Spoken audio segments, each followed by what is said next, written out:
Hey, what's going on everyone? My name is Tamer and welcome back to another episode of iTalk Tech. So as you guys can probably see, we have the iPhone 7 in black over on the left, and we have the Galaxy S7 Edge in gold over here onto the right. And you're probably thinking, Tamer, what are you going to possibly do with these two phones? Well, the biggest things that you guys request from me every year between the iPhones and the Galaxy S7s, or just actually the Galaxy line in general, is to do a speed test between them and see which one is faster.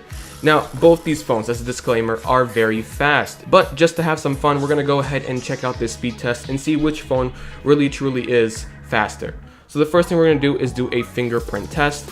Now we're going to have both these phones unlocked on their lock screens, and we're going to go ahead and place our thumbs on the scanner. So ready, set, go. So as you can see, they're relatively the same. The Galaxy S7 Edge on the hand has a really quick animation, almost like no animation, when it's going from the lock screen to the home page. The iPhone 7 on the other hand does have a slight animation, making it seem slower. Now we'll go ahead and run this one more time, except this time we're going to have them both turned off, and then we're going to click their home buttons and see how long it takes for them to unlock that way. So ready, set, go. So as you can see, based on that, the iPhone 7 was quicker in that trial. So basically, if you have your phone off and you click it and you let it stay there, the iPhone 7 will unlock it a little bit quicker than the Galaxy S7 Edge. Now we're going to go ahead and move on to our next test, which are running Geekbench 4. Now Geekbench 4 will give us basically a number on how good our CPU is and how good our GPU is, giving us like a rough score of how big of a performance our phones are. So we're going to go ahead and open up Geekbench 4 over here, and we're going to go ahead and run their CPU benchmarks.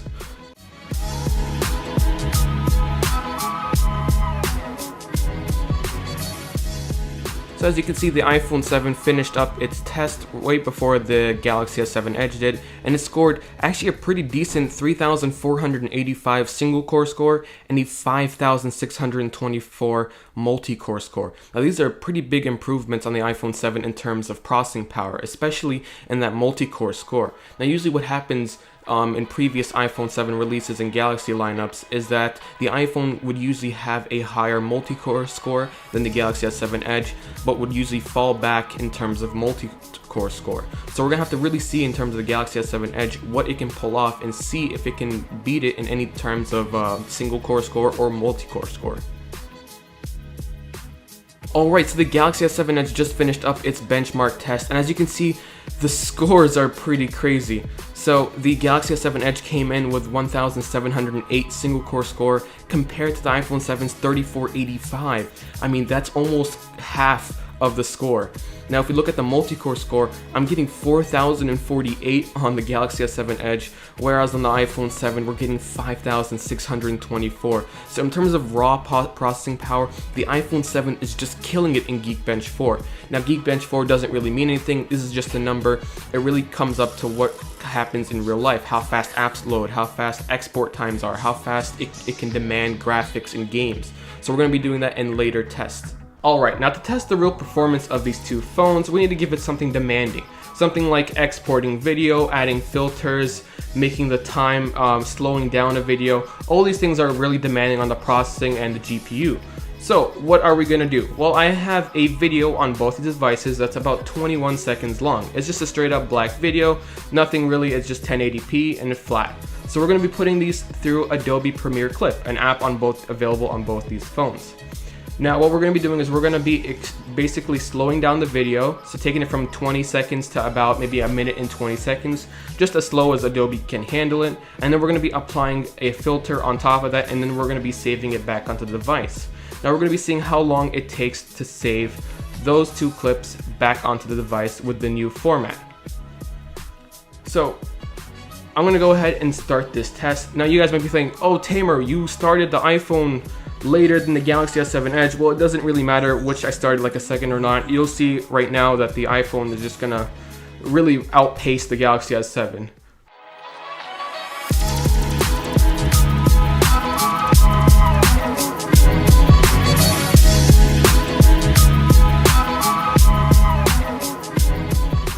So as you can see, the iPhone 7 finished way before the Galaxy S7 Edge in terms of saving the video. As you can see, the Galaxy 7 Edge is not even halfway through finishing saving the video. This is crazy. This just shows you the amount of power the iPhone 7 is pushing through it.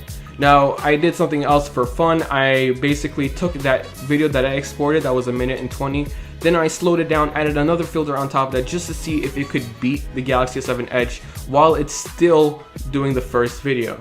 So let's go ahead and see how that works.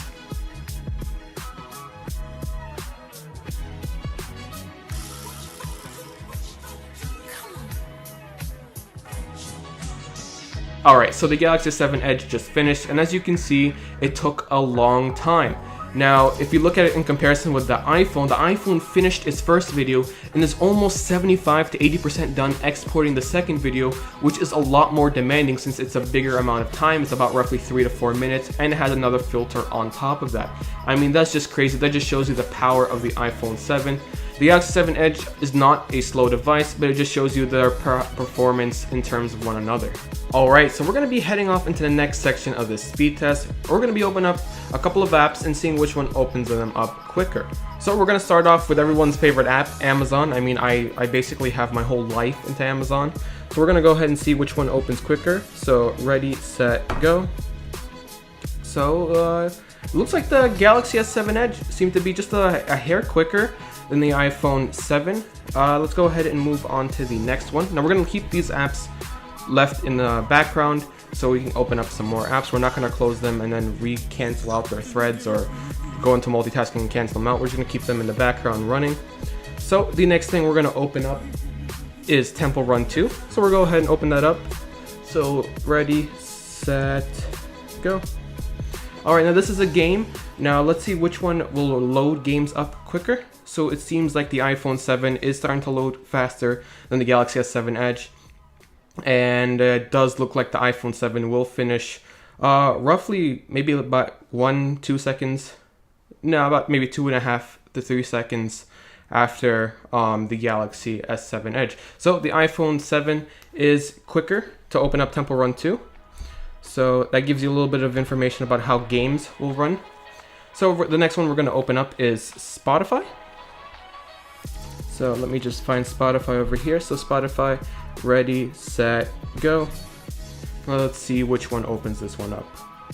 So it looked pretty similar. I think they opened up at the same time. I mean, in these tests, it's really hard to see which one opened up faster because they're all in nanoseconds and milliseconds, and your eye just can't look at two screens at the same time and see what's the difference. I mean, for me, I'm gonna call this a draw. It looked like they both opened up at the same time and loaded up the thumbnails of the different tracks at the same time. So this one I'm gonna call it a draw. So the next one we're going to be doing is the camera. So the next app we're going to be opening up is the camera. We're going to open up and ready, set, go. So as you can see, they were pretty instantaneously. I mean, they looked exactly the same. Let's see what it takes to look at picture. So ready, set, go. Yep, about the same thing. Load up the gallery. A little bit of a stutter right there on the Galaxy S7 Edge. Not really a stutter, but just like a difference in the speed. It's really a nanosecond, basically, a millisecond. It's really not that big of a deal. But there you go. There is the camera app. And the last thing we're going to be doing is opening up Instagram by itself. So let's go ahead and find Instagram. Instagram is right here. Ready, set, go. So it looked like they were almost exactly the same. The iPhone 7 kind of showed up the screen a little bit quicker than the Galaxy S7 Edge, but in terms of updating and refreshing their content, it was exactly the same, and they both showed the latest picture at exactly the same time. So that kind of gives you a glimpse at what it's like in terms of opening apps. But now we're really going to test the multitasking on these two phones. Now the iPhone 7 comes with 3 GB of RAM, which is a new thing for Apple, whereas the Samsung Galaxy S7 Edge comes with 4 GB of RAM. So we're going to open up a bunch of apps, and then we're going to go and see how long it takes to reopen those apps back up. Alright, now for the multitasking test, we have like a bunch of apps open. We have a couple over here on the iPhone 7, as well as a couple over here on the Galaxy S7 Edge. Now all we're going to do is we're going to open these apps back up one more time and seeing which will load them faster. Now if the phone has good memory usage and RAM usage, the apps should be running in the background and they'll instantly pop up. But if the phone can't handle it, it will have to restart the app.